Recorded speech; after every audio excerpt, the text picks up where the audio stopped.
Tahukah kamu, setiap hari puluhan ribu aktivitas terjadi di kampus IPB.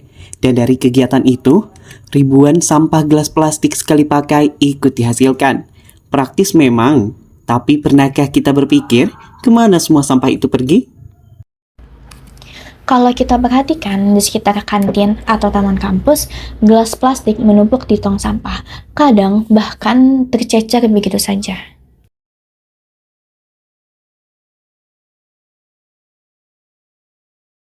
Padahal satu gelas plastik bisa bertahan ratusan tahun sebelum akhirnya terurai.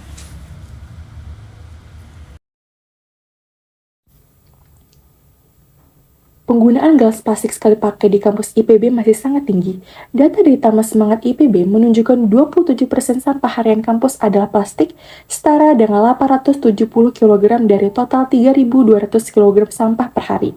Dan jenis yang paling banyak adalah kresek dan botol plastik termasuk gelas minuman.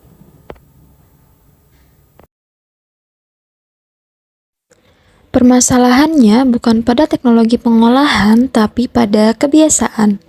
Petugas Taman Semangat menyampaikan bahwa mahasiswa sering membuang sampah tanpa memilah, yang mengakibatkan sampah yang seharusnya bisa didaur ulang justru tercampur dengan sampah organik. Ketika sudah tercampur, banyak plastik yang pada akhirnya tidak bisa dimanfaatkan lagi. Hal ini sejalan dengan data nasional. Menurut KLHK, Indonesia menghasilkan sekitar 10 juta ton sampah plastik per tahun. Dan survei menunjukkan 69,9% masyarakat masih menggunakan gelas plastik sekali pakai. Sebagian besar karena lupa membawa tumbler. Kebiasaan kecil ini, kalau dilakukan oleh 25.000 orang yang beraktivitas di IPB setiap hari, dampaknya luar biasa besar. Bila tidak dikelola dengan benar, sampah plastik bisa menyumbat saluran air dan memicu banjir lokal. Ditambah paparan panas dan hujan, plastik dapat terurai menjadi mikroplastik. Mikroplastik ini bisa masuk ke dalam tubuh manusia melalui ikan, air minum, bahkan udara. Artinya, apa yang kita buang sembarangan hari ini bisa kembali ke tubuh kita di masa depan. Solusi pertama yang paling mudah adalah mengurangi penggunaan gelas plastik sekali pakai. Setiap gelas yang tidak kita gunakan berarti satu sampah plastik yang tidak masuk ke TPA.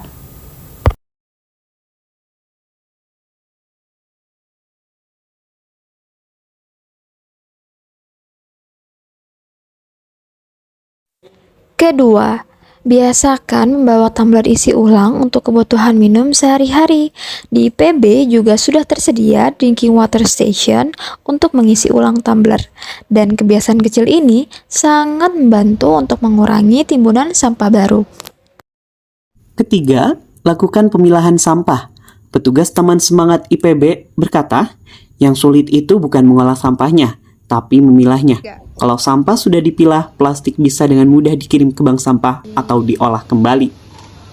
Plastik yang bersih dan terpilah bisa didaur ulang menjadi produk baru seperti pot bunga, dekorasi meja, gantungan kunci, sampai bahan kerajinan. Mulai dari mengurangi pemakaian, membawa tumbler, hingga memilih dan mendaur ulang. Semuanya adalah langkah sederhana yang bisa dilakukan oleh siapapun. Dan kalau dilakukan bersama, dampaknya akan besar untuk kampus kita.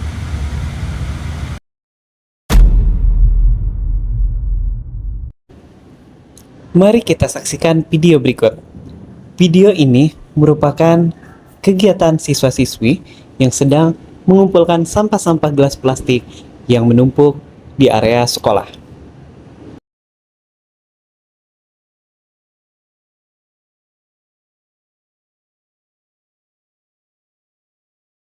Saking banyaknya, sampah-sampah gelas plastik tersebut dapat terkumpul hingga 3 karung.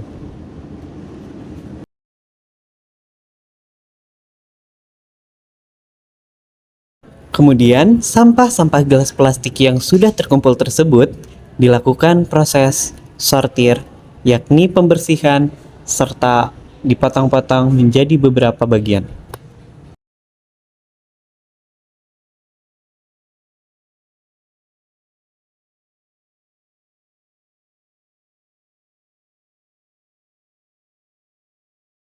Sampah-sampah gelas plastik yang sudah melalui proses sortir tersebut kemudian dilakukan proses daur ulang.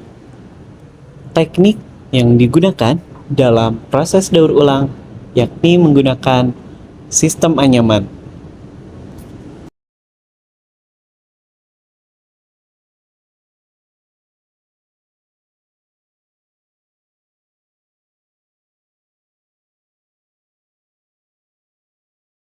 Biasanya mereka berkumpul bersama-sama, melanjutkan serta mengerjakan proses daur ulang sehabis mereka pulang sekolah.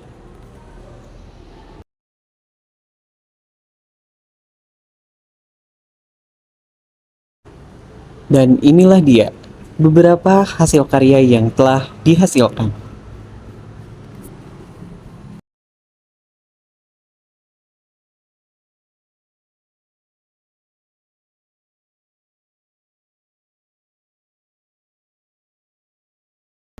Perubahan besar dimulai dari langkah kecil, mulai dari kita, mulai dari sekarang.